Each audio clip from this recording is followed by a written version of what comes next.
तो दोस्तों ये तो आप जान ही चुके हैं कि सीबीएसई ने 30% सिलेबस रिड्यूस कर दिया है। हाँ दोस्तों, 1/3 सिलेबस सीबीएसई ने रिड्यूस कर दिया है कोरोना की वजह से।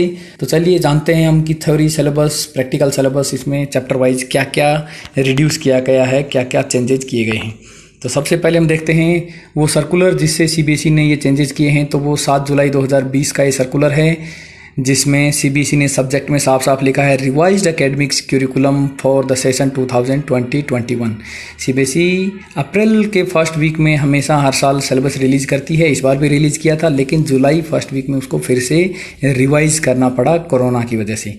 तो देखिए क्या लिखा है, the prevailing health emergency in the country and at different parts of the world, as well as the efforts to contain the spread of COVID-19 pandemic, has resulted in the loss of classroom teaching due to closure of schools.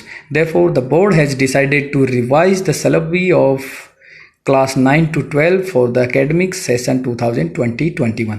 तो हाँ दोस्तों, 2020-21 academic session के लिए 9 to 12 class के लिए CBSE ने syllabus reduce कर दिया गया है, साफ साफ दिखा है इसमें। दूसरा पार्ट है, उसमें दिया है the heads of schools and teachers may be ensure that the topics that have been reduced are also explained to the students to the extent required to connect different topics.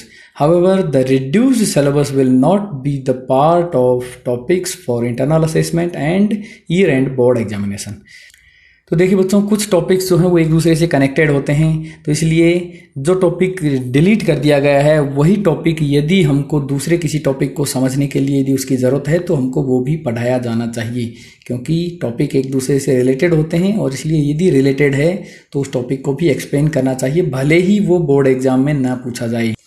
cbseacademics.nic.in से हम revised syllabus जो है उसको download कर सकते हैं। तो दोस्तों ये उसी सर्कुलर का लास्ट पार्ट है।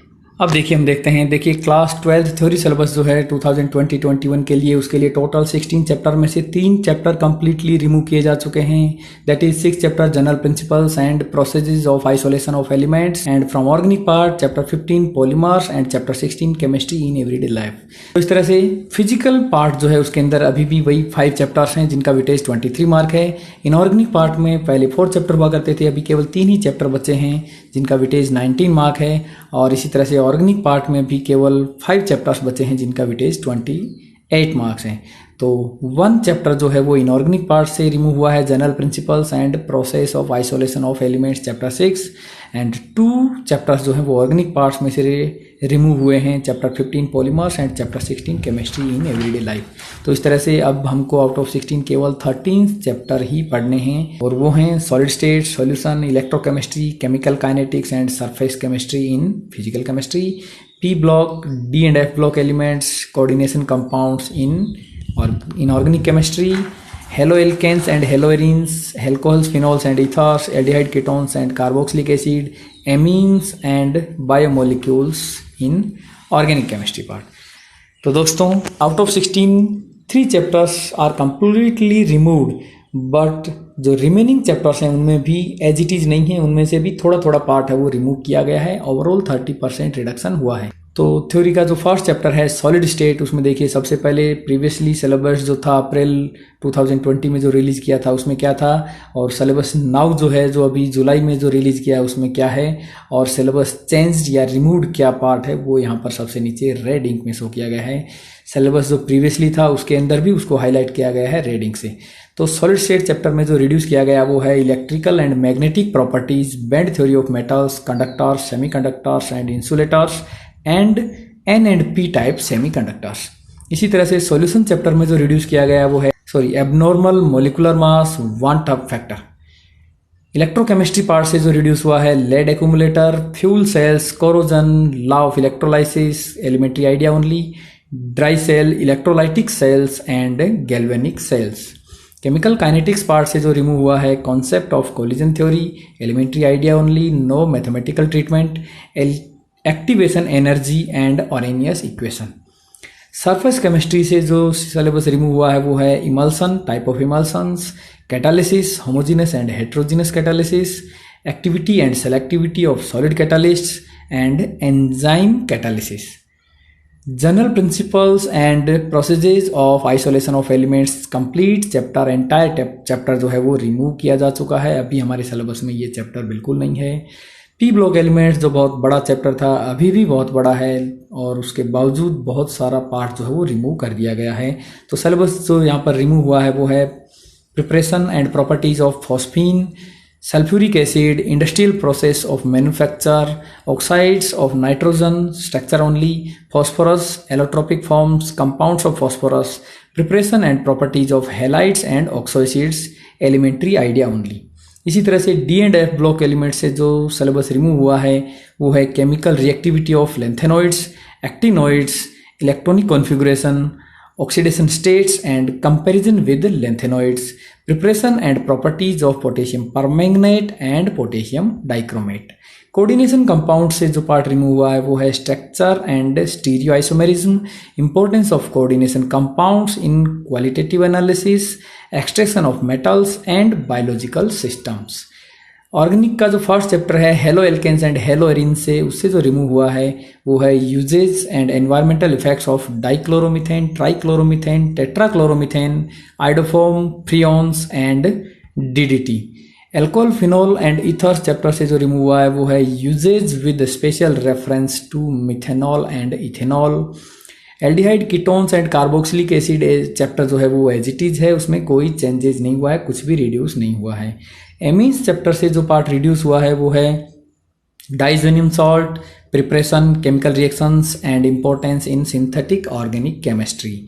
बायोमोलिक्यूल्स में भी बहुत सारा पार्ट रिमूव हुआ है जिसमें oligosaccharides which are sucrose, lactose and maltose, polysaccharides are starch, cellulose and glycogen, importance of carbohydrates, vitamins, classification and functions, enzymes, hormones, elementary idea excluding structure. Second last chapter जो polymer था वो entire chapter जो है वो syllabus से remove हो चुका है, अभी ये हमारे सिलेबस में नहीं है। और इसी तरह से केमिस्ट्री इन एवरीडे लाइफ जो चैप्टर है वो भी एंटायर चैप्टर सिलेबस से रिमूव हो चुका है, अभी हमारे सिलेबस में नहीं है। तो इस तरह से आउट ऑफ 16 3 चैप्टर सिलेबस से कम्प्लीटली रिमूव हो चुके हैं, metallurgy, polymers and chemistry in everyday life. और उसके अलावा बाकी जो 13 चैप्टर हैं उनमें से भी बहुत पार्ट है वो रिमूव किया गया है। अब देखते हैं प्रैक्टिकल सिलेबस। तो प्रैक्टिकल का भी देखिए इवोल्यूशन स्कीम में कोई चेंज नहीं है। 8, 8, 6, 4, 4 टोटल 30 मार्क के लिए volumetric analysis, salt analysis, content based experiment, project work, class work and viva, ये सभी एज इट इज है। लेकिन यहाँ पर जो कंटेंट बेस्ड एक्सपेरिमेंट हैं वो कुछ डिक्रीज हुए हैं। तो कंटेंट बेस्ड एक्सपेरिमेंट में जो फर्स्ट था surface chemistry removed, chemical kinetics removed, thermochemistry removed, electrochemistry removed, chromatography अभी भी सिलेबस में है, प्रिपरेशन ऑफ इनऑर्गेनिक कंपाउंड्स अभी भी सिलेबस में है, preparation of organic compounds removed, test for the functional group present in organic compounds present है, characteristics test of carbohydrate, fat and proteins in pure samples वो अभी भी हमारे सिलेबस में है। उसके अलावा वॉल्यूमेट्रिक एनालिसिस यानी कि टाइट्रेशन एंड क्वालिटेटिव एनालिसिस यानी कि सॉल्ट एनालिसिस, ये दोनों अभी भी हमारे सिलेबस में हैं। इस तरह से content based experiment total 9 content based experiments थे जिनमें से 5 रिमूव हो चुके हैं। अभी केवल 4 कंटेंट बेस्ड एक्सपेरिमेंट हैं वही हमारे सिलेबस में हैं और वो हैं chromatography, preparation of inorganic compounds, test of functional group in organic compounds and characteristic test of carbohydrate, fat and proteins. उसके अलावा volumetric analysis and salt analysis as it is हैं, कोई चेंज उनमें नहीं है। तो इस तरह से हमने थ्योरी और प्रैक्टिकल के सिलेबस में chapter wise, topic wise, experiment wise detail में हमने जाना कि क्या सिलेबस में है, क्या रिमूव हो गया है, जो है। लेकिन अभी भी कुछ ऐसा पार्ट है जो हमने अभी डिस्कस नहीं किया है और वो है exam pattern, question paper pattern. जी हाँ दोस्तों, क्वेश्चन पेपर पैटर्न में भी चेंज हुआ है, लेकिन उसके बारे में हम समझेंगे अगले वीडियो में। तब तक के लिए जय हिंद, जय भारत, बॉयकॉट चाइना।